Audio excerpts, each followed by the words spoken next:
सभी व्यूअर्स को नमस्कार। मैं डॉक्टर पवन ओबराय आपका एक बार फिर से अपने YouTube channel study with doctor Pawan Oberoi पे स्वागत करता हूं। तो व्यूअर्स, आज इस वीडियो में मैं डिस्कस कर रहा हूं आपसे चौधरी चरण सिंह यूनिवर्सिटी मेरठ का एमए सेकेंड ईयर प्राइवेट का पेपर जिन स्टूडेंट्स के पास में हिंदी है। तो हिंदी में आपका सीसीएस यूनिवर्सिटी मेरठ और माँ शाकुंभरी देवी यूनिवर्सिटी सहारनपुर में एमसीक्यूज़ में ही पेपर होंगे, है ना। उसमें तो फर्स्ट टाइम होंगे माँ शाकुंभरी देवी सहारनपुर यूनिवर्सिटी में, और सीसीएस यूनिवर्सिटी में तो सन 2013-14 के आसपास से पेपर चल रहे हैं। तो ये 2022 का क्वेश्चन पेपर मैं आपसे डिस्कस कर रहा हूँ व्यूवर्स। ये है आपका काव्य शास्त्र भारतीय एवं पाश्चात्य। तो इसकी बुकलेट सीरीज मेरे पास एस है, कोड नंबर है इसमें G330। तो व्यूअर पीडीएफ चाहें, देखिए नीचे डिस्क्रिप्शन बॉक्स में मोबाइल नंबर दे रखा है, आप सिर्फ उस पर मैसेज करिएगा। मैं रिपीट कर रहा हूँ, सिर्फ आप उस पर मैसेज करिएगा। तो आप 2021 के सातों पेपर आप अपना एडमिट कार्ड सेंड करिएगा, तो आप 70 रुपये में ले सकते हैं उसकी पीडीएफ। 2021 के लेने हो तो आप 70 रुपये आप डिपॉजिट करें, ठीक है। और 2021 और 2022 के भी अगर आपको लेने हो तो वो साथ साथ पेपर हो जाएंगे आपके, तो वो आपके 140 रुपये आप डिपॉजिट करेंगे गूगल पे, फ़ोनपे, पेटीएम से, तो आपको ये 7 पेपर 2021 के और 7 पेपर 2022 के आपको सेंड कर दिए जाएंगे। आपको एडमिट कार्ड मोबाइल नंबर पर सेंड करना होगा, मैं सब्जेक्ट देख लूँगा, तो आप उस पर जो है देख सकते हैं। प्लेलिस्ट बनी हुई है students, MA second year private Hindi की प्लेलिस्ट में बहुत सारे क्वेश्चन पेपर सॉल्व हैं, उसकी भी आप स्टडी कर सकते हैं। यहाँ पर मैं 25-30 क्वेश्चंस आपसे डिस्कस करूँगा ताकि आपको पता लग जाए कि सीसीएस यूनिवर्सिटी मेरठ ने कैसे क्वेश्चंस जो थे वो 2022 में पूछे थे, ठीक है व्यूअर्स। और एक चॉइस है कि कुछ स्टूडेंट्स चाहते हैं कि नोट्स भी मिल जाएँ और 2021 और 2022 का पेपर भी मिल जाए। मान लीजिए यही वाला सब्जेक्ट है, तो आप 50 रुपये डिपॉजिट करवा करके काव्य शास्त्र के लगभग 500 एमसीक्यूज़ भी ले सकते हैं, ठीक है। और 2021 का क्वेश्चन पेपर और 2022 का क्वेश्चन पेपर, यानी लगभग 50 रुपये में केवल आप 700 एमसीक्यूज़ ले सकते हैं, ठीक है व्यूअर्स। तो आप ये बात अपने फ्रेंड से भी डिस्कस कर सकते हैं। तो चलिए मैं आपको बताता हूँ कि सीसीएस यूनिवर्सिटी मेरठ ने किस तरह के क्वेश्चन पेपर जो हैं वो पूछे थे इस पेपर में। चलिए, तो जैसे इसमें फर्स्ट क्वेश्चन है, ऑन द सबलाइम नामक पुस्तक का संबंध किससे है। तो इसमें आपका ऑप्शन नंबर डी करेक्ट है, लोजाइन्स। सेकंड, बेनेदेतो क्रोचे के ग्रंथ का नाम है, तो उसका नाम है एस्थेटिका, ठीक है, एस्थेटिका। व्यूअर, सारे क्वेश्चन सीसीएस यूनिवर्सिटी की आंसर की से लिए गए हैं और इसके पीडीएफ के पीछे मैंने आंसर की भी पीडीएफ बना रखी है। तो जब आपको पीडीएफ भेजी जाएगी तो उसकी भी पीडीएफ है, उसके ऊपर टिक लगा हुआ है कि किस सीरीज से ये लिए गए हैं आंसर इसके। क्वेश्चन नंबर 3 है कि संप्रेषण में भाषा का विशेष महत्व है। तो कविता के संप्रेषण का माध्यम भाषा है। तो रिचर्ड्स के अनुसार भाषा के कितने भेद हैं? 2। काव्य और कला का प्रयोजन है मानसिक आवेगों में संगति और संतुलन करना तथा अनुभूतियों को व्यापकता प्रदान करना। ऐसा अभिमत किस समीक्षक का है? तो इसका आंसर है आपका डी, I.A. रिचर्ड्स, ठीक है। थोड़ा सा ये पेपर टफ आता है, आपको थोड़ी सी अच्छे से इसकी स्टडी करनी पड़ेगी।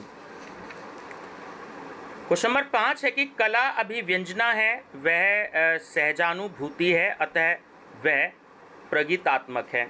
सहज ज्ञान या सहजानुभूति अपने आप में अभिव्यक्ति है क्योंकि वह विलंबात्मक है। इस मत का यह मत किस समीक्षक का है? तो ये है ऑप्शन नंबर ए, लोजाइन्स का। काव्य की ध्वनि गुणीभूत, व्यंग एवं चित्रकाव्य नामक 3 कोटियों के निर्धारक कौन हैं? वो हैं आनंद वर्धन। 7, कुंतक से पूर्व वक्रोक्ति को अलंकार के रूप में स्वीकृत करने वाले आचार्य निम्न में से कौन है? देखिए, वामन, रुद्र, आनंदवर्धन, ये तीनों ही हैं। तो डी इसका राइट आंसर है, उपयुक्त सभी। भामह और दंडी ने वक्रोक्ति का पर्याय किसे माना है? तो वो है ऑप्शन नंबर डी, अतिशयोक्ति। क्वेश्चन नंबर 9, औचित्य मात्र काव्य के गुण दोष को स्थापित कर सकता है, उसे काव्य का जीवन या प्राण मानना समीचीन नहीं है। तो यह उक्ति किसकी है? यह है विश्वनाथ की। काल क्रमानुसार निम्नलिखित आचार्यों का सही क्रम क्या है? देखिए बड़ा ही इंपॉर्टेंट क्वेश्चन है। तो ऑप्शन नंबर ए करेक्ट है, वामन, कुंतक, मम्मट और विश्वनाथ। निम्नलिखित में से किस आचार्य ने अलंकार को काव्य की आत्मा मानकर रस का महत्व गौण कर दिया? भामह ने। ऑप्शन नंबर सी करेक्ट है। काव्य का प्रयोजन चतुर्वर्ग, जिसमें धर्म, अर्थ, काम और मोक्ष के फल प्राप्ति के अतिरिक्त अनर्थ का शमन, विपत्ति का निवारण, रोग विमुक्ति तथा अभिष्ट वर की प्राप्ति है। तो यह अभिमत किसका है? यह अभिमत है रुद्र का। ठीक है, रुद्रट का। Option number D. Question number 13, विभानुभाव व्यभिचारी संयोगात रस निष्पत्ति रस सिद्धांत के आधारभूत इस सूत्र के रचयिता कौन है? तो वो है मम्मट। आनंदवर्धन द्वारा उल्लिखित गुणीभूत व्यंग काव्य को मम्मट ने क्या कहा? तो उन्होंने उसको मध्यम काव्य बोला। रिचर्ड्स के अनुसार काव्य की पाठक या श्रोता को प्रभावित करने की क्षमता निर्भर है, तो वो है संप्रेषणीयता पर। ऑप्शन नंबर सी। वक्रोक्ति काव्य का पूर्व अलंकार और विचित्र अभिधा, यह मान्यता किस आचार्य की है? तो यह कुंतक की है। ठीक है, चलिए क्वेश्चन नंबर है 17, कलाकृति की उत्तमता की यही कसौटी है कि उसमें कलाकार जो कुछ कहना चाहता है वह दूसरों तक भली भांति पहुंचा सका या नहीं। इस संप्रेक्षण के 3 आधार हैं, लय, छंद, शब्दावली और बिंब सृष्टि। तो यह अभिमत किसका है? यह है option number C, I.A. Richards का। क्वेश्चन नंबर 18, कवि का उपकार करने की प्रतिभा है, तो वो है ऑप्शन नंबर बी, कारित्री प्रतिभा। 19, लोजाइन्स यूनान का एक महान विचारक और काव्य शास्त्री है, जिसका समय है, ऑप्शन नंबर 1 करेक्ट है, 3री शताब्दी ईसा पूर्व। 20, लोजाइन्स को प्रथम स्वच्छंदतावादी या सौंदर्यवादी समीक्षक किसने कहा है? वो जेम्स स्कॉट ने कहा है। ठीक है, जेम्स स्कॉट। लोजाइन्स के अनुसार अलंकार का प्रयोग तभी उपयोगी है जब वह, तो जब वह, ऑप्शन नंबर बी करेक्ट है, कि काव्य को उत्कर्षता प्रदान कर पाठक को भाव विभोर कर दे। निम्न में से आचार्य विश्वनाथ की रचना कौन सी है? तो वो है ऑप्शन नंबर सी, साहित्य दर्पण। शब्दार्थो सहितो काव्यम मीन्स शब्द और अर्थ का साहित्य ही काव्य है। तो काव्य लक्षण के संदर्भ में यह परिभाषा किस आचार्य ने दिया?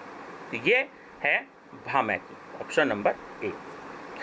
मनोविज्ञान के क्षेत्र से साहित्य के क्षेत्र में आए किस समीक्षक का संबंध हार्वर्ड विश्वविद्यालय से रहा? तो वो रहा I.A. रिचर्ड्स का।